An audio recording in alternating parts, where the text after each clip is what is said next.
Hello traders. स्वागत है आपका हमारे YouTube channel learn and trade with MD पर।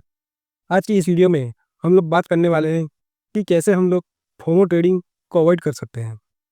तो दोस्तों, वीडियो शुरू करने से पहले चैनल को सब्सक्राइब करें, बेल आइकन को दबाइए और वीडियो पसंद आए तो शेयर करें अपने दोस्तों के साथ।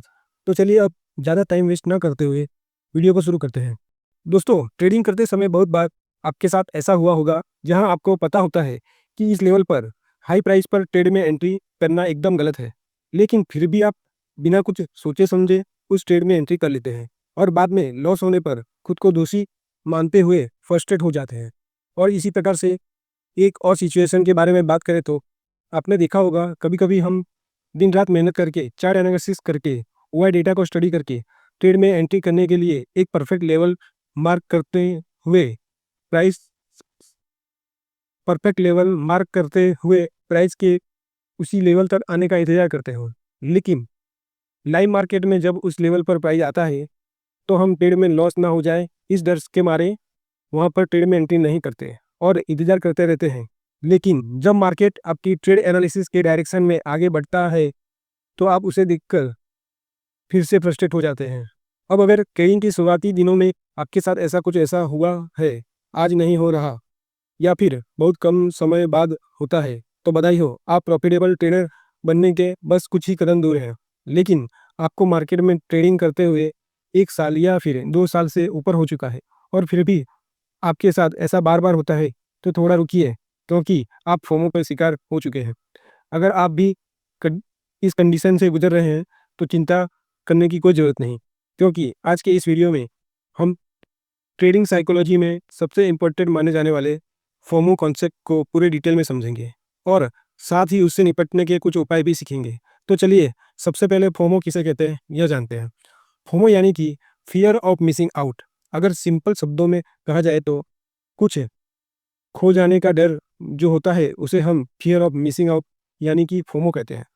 फोमो एक ऐसी साइकोलॉजिकल कंडीशन होती है जिसमें इंसान को हमेशा कुछ खो जाने का डर लगा रहता है, जिससे हड़बड़ी में वो लाइफ में कुछ ऐसे डिसीजन ले लेता है जिसकी वजह से उसे फ़ायदा कम और नुकसान ज़्यादा होता है।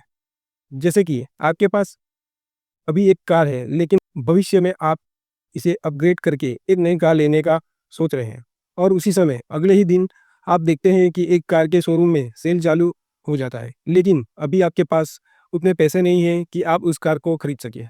हालांकि उस सेल में आपके मन में जो कार है उसकी कीमत कम हो चुकी है, लेकिन अभी भी यह कीमत आपके बजट से बाहर है, इसीलिए आप उसे खरीदने का मन बदल देते हैं। मगर जैसे ही कार का स्टॉक लिमिटेड हो जाता है और कुछ ही कार बाकी रह जाती है, तो आप फोमो में आकर कहीं यह अपॉर्चुनिटी आपके हाथ से निकल ना जाए इस डर से बिना कुछ सोचे समझे कहीं से भी पैसों का इंतजाम करके उसे खरीद ही लेते हैं। अब कुछ दिनों तक तो आप कार को लेकर खुश रहते हैं, लेकिन जैसे ही वही सेम कार आपके घर के पास जो शोरूम है वहाँ पर आपकी कीमत से कम कीमत में मिल रही है, तो आप फ्रस्ट्रेट होकर खुद को दोष देने लगते हैं, क्योंकि आपका बजट ही नहीं था, फिर भी आपने उस कार को खरीदा था। अब पछताने के अलावा आपके पास और कोई रास्ता नहीं होता है। यह सेम रूल ट्रेडिंग में भी फॉलो किया जाता है, जहाँ एक रिटेल ट्रेडर की इस साइकोलॉजी का फ़ायदा उठाते हैं बिग ट्रेडर्स। उन्हें लालच दिखाकर अपने जाल में फंसाते हैं और न चाहते हुए भी रिटेल ट्रेडर्स अपना नुकसान करवा लेते हैं, जिसकी वजह से इम्पल्सिव एंड इमोशनल डिसीजन लेते हैं और ज़बरदस्ती बिना किसी प्लानिंग के दिन भर इधर उधर ट्रेड अपॉर्चुनिटी को खोजने की कोशिश करते रहते हैं, जिससे ओवर ट्रेडिंग का शिकार बन जाते हैं।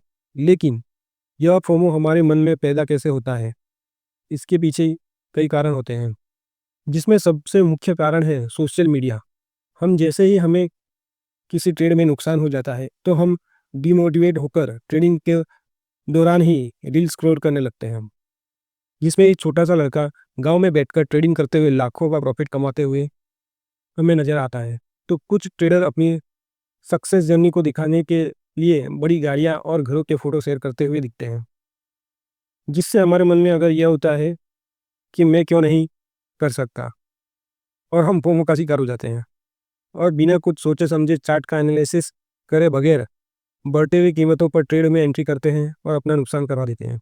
अब हमें पता होता है कि यह एंट्री नहीं करनी चाहिए थी, फिर भी हम करते हैं क्योंकि हम फोमो में आ जाते हैं। उस दिन जैसे ही मार्केट बंद होता है फिर से वही साइकोलॉजी फॉलो करते हुए सोशल मीडिया पर रील्स देखते में बिजी हो जाते हैं। दूसरे दिन वही गलतियां फिर से रिपीट करते हैं और यह साइकिल तब तक नहीं रुकता जब तक आप ट्रेडिंग कैपिटल पूरी तरह से वाइप आउट नहीं हो जाता।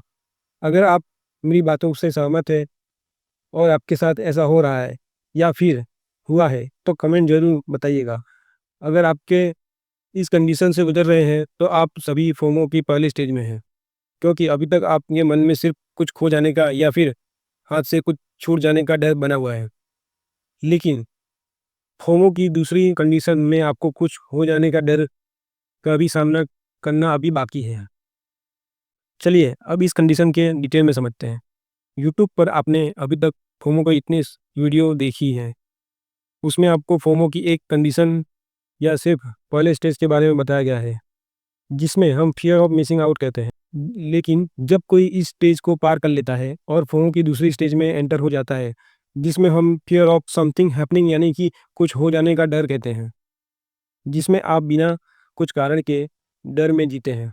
अब क्योंकि फोमो एक साइकोलॉजिकल प्रॉब्लम है इसलिए इसका इलाज करने के लिए आपको अपनी साइकोलॉजी पर काम करना पड़ेगा, तभी आप एक फ्रेश माइंडसेट के साथ ट्रेडिंग का आनंद उठा सकते हैं।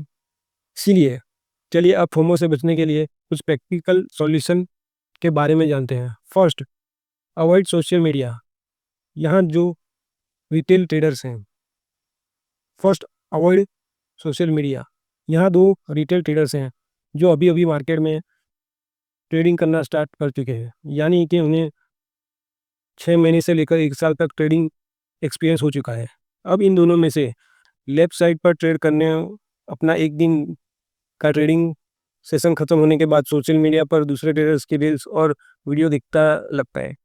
आजकल सोशल मीडिया में कुछ so called profitable trader trading कम और रील्स बनाने में अपना ज़्यादा समय बिताने लगे हैं, जिससे वो अपने आलीशान लाइफस्टाइल, महंगे घर, गाड़ियाँ दिखाकर एक छोटे रिटेल ट्रेडर को इन्फ्लुएंस करने की कोशिश करते हैं।